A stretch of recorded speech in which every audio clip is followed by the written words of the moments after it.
ഒരാളിൽ ഒരു ദുസ്വഭാവം ഉണ്ടായി, ഒരു തിന്മ ഉണ്ടായിരുന്നു. എന്നാൽ അയാൾ അത് മാറ്റിയെടുത്തു.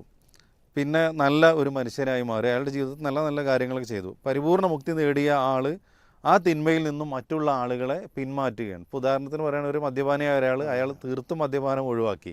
പിന്നീട് മദ്യപാനികളായ ആളുകളോട് നിങ്ങൾ കുടിക്കാൻ പാടില്ല കാര്യങ്ങളൊക്കെ പറയാണ്. പക്ഷെ ഇത് ബോധ്യപ്പെടുത്തി കൊടുക്കുമ്പോൾ അവർ പറയും, നീ മുമ്പ് എങ്ങനെയായിരുന്നു എന്ന് ഞങ്ങൾക്കറിയാം, അതിനാൽ നീ ഒന്നും പറയേണ്ടതില്ല. ഈ ഒരു നിലപാട് ശരിയാണോ? ഇങ്ങനെയുള്ള ആളുകളോട് നമ്മൾ എന്ത് ചെയ്യും? ഏത് രൂപത്തിലാണ് പെരുമാറേണ്ടത്?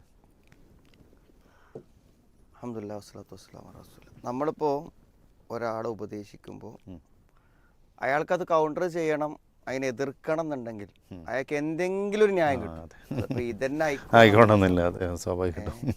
ശരി, നീ ഇപ്പോൾ ഒരു തെറ്റും ചെയ്യാത്ത ആളാണോ നീ ഞങ്ങളെയൊക്കെ ഉപദേശിക്കാൻ എന്നിപ്പോൾ ആരോട് ചോദിച്ചാലും അയാൾക്ക് പറയാൻ കഴിയും, ഞാനൊരു തെറ്റും ചെയ്യല്ല എന്ന് പറയാൻ പറ്റും. അപ്പം അതുകൊണ്ട് എന്തെങ്കിലും ഒരു ചോദ്യം അഭിമുഖീകരിക്കാതെ നമുക്കതിന് ഒരാളോട് ഉപദേശിക്കാൻ പറ്റുമെന്ന് എന്ത് ചെയ്യുന്നില്ല, തോന്നുന്നില്ല. പക്ഷെ സത്യം പറയുകയാണെങ്കിൽ നമുക്ക് ഇപ്പോൾ നന്നായി ബിസിനസ്സിൽ മികച്ചു വന്ന ഒരാൾ വേണമെങ്കിൽ എന്ത് ചെയ്യും, മറ്റുള്ളവരോട് പറയണത് ഞാൻ ബിസിനസ്സിൽ വളരെയധികം ഉയർന്നു വന്നിട്ടുണ്ട്, അതുകൊണ്ട് ഇതിൻ്റെ അനുഭവം ഞങ്ങൾക്ക് പറഞ്ഞുതരാം, ഒരുപക്ഷെ നിങ്ങൾക്കും അങ്ങനെ ബിസിനസ്സിലേക്ക് വരാൻ പറ്റും എന്ന് പറഞ്ഞാൽ അതാരും അംഗീകരിക്കുന്ന ഒരു ന്യായമല്ല. അതേപോലെ ഒരു തെറ്റിന്ന് തിരിച്ചു വന്ന ഒരാൾ, അപ്പം അയാളുടെ അനുഭവം വെച്ചിട്ട് എന്ത് ചെയ്യും, എനിക്ക് ഇത്തരം തെറ്റുകളിൽ നിന്ന് തിരിച്ചു വരാൻ സാധിച്ചിട്ടുണ്ട്, അവിടെ നിങ്ങൾക്കും സാധിക്കും എന്ന നിലക്ക് പറയുമ്പോൾ അയാൾക്ക് ഏറ്റവും പറയാൻ അവകാശമുണ്ട്, പറയാൻ ഏറ്റവും ഒരു ന്യായമുണ്ട്.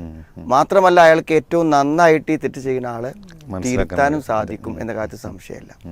നമ്മൾ ഈ ഉപദേശങ്ങൾ പറയുന്ന സമയത്ത് ഉദഉ ഇലാ സബീലി റബ്ബിക ബിൽ ഹിക്മത്തി വൽ മൗഇദത്തിൽ ഹസന, അപ്പോൾ നമ്മൾ എന്ത് ഉപദേശങ്ങൾ പറയുകയാണെങ്കിലും അതിൽ പാലിക്കേണ്ട അടിസ്ഥാന കാര്യങ്ങളാണ് ഇപ്പം. ഒന്ന് ഹിക്മത്താണ്. ഹിക്മത്ത് എന്ന് പറഞ്ഞാൽ ശരിക്ക് രണ്ട് വശങ്ങളാണ്. ഒന്ന് അറിവാണ്.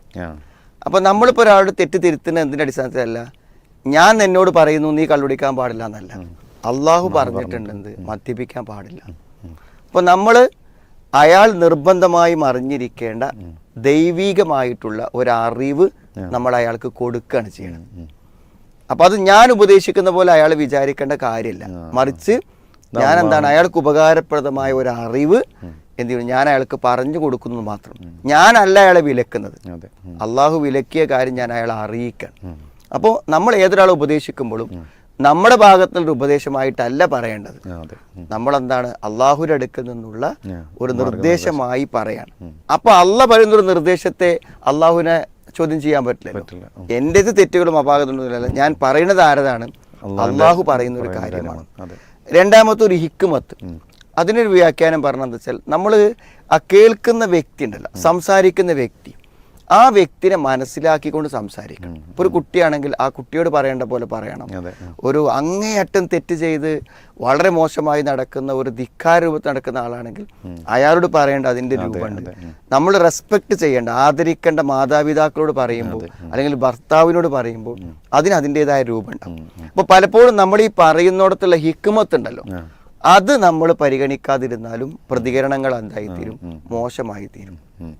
പിന്നെ ഏറ്റവും നല്ല വളരെ ഗുണകാംക്ഷയോട് കൂടെ ഉള്ള ഒരു ഉപദേശമാണെന്ന്, നല്ലൊരു ഉപദേശം, അതായത് അദ്ദേഹത്തിന് ഇതെൻ്റെ ഗുണത്തിനാണെന്ന് തോന്നുന്ന രൂപത്തിൽ ഉപദേശിക്കുക എന്നുള്ളതാണ്. അപ്പോൾ നമ്മൾ ഇതിൻ്റെ പേര് പറയാതിരിക്കേണ്ട കാര്യമില്ല. നമ്മൾ ശരിക്കും എന്ത് ചെയ്യണം, അവസരങ്ങൾ ഉപയോഗിച്ചിട്ട് നമ്മൾ പറഞ്ഞു കൊടുക്കണം. ഇനി പറഞ്ഞു അയാൾ സ്വീകരിച്ചില്ല എന്നുണ്ടെങ്കിലും പറഞ്ഞതിന്റെ പ്രതിഫലം ചിലപ്പോൾ ആവർത്തിച്ച് പറയുമ്പോൾ അയാൾ എന്ത് ചെയ്യാം, മാറാം. ചില സന്ദർഭങ്ങളിൽ പറയുമ്പോൾ മാറാം. അതിന് നമ്മൾ പരിശ്രമം നടത്തിക്കൊണ്ടിരിക്കുക എന്നുള്ളത് നമ്മുടെ മതപരമായ ഒരു ബാധ്യതയായി കണ്ട് മുന്നോട്ട് പോകാനേ പറ്റുള്ളൂ. പ്രവാചകന്മാരെല്ലാവരും ആ ഒരു പാതയാണ് നമുക്ക് കാണിച്ചെന്നുള്ളത്. നിരന്തരം ഏത് സമയത്താണെന്നുള്ളത് മാത്രമല്ല, ഇങ്ങനെ ചെയ്താലുള്ളൊരു കൂലി. അപ്പം അയാൾ പിന്നീട് ഒരു അവസരത്തിൽ മാറിക്കഴിഞ്ഞാൽ സ്വാഭാവികമായിട്ടും അയാൾ ചെയ്യുന്ന എല്ലാ നന്മയുടെയും പ്രതിഫലം കിട്ടാനുള്ള അയാൾ മാറിയാൽ ആ മാറിയതിനു ശേഷമുള്ള ജീവിതത്തിലെ ഓരോ നന്മയും പ്രതിഫലം ഈ പറഞ്ഞാൽ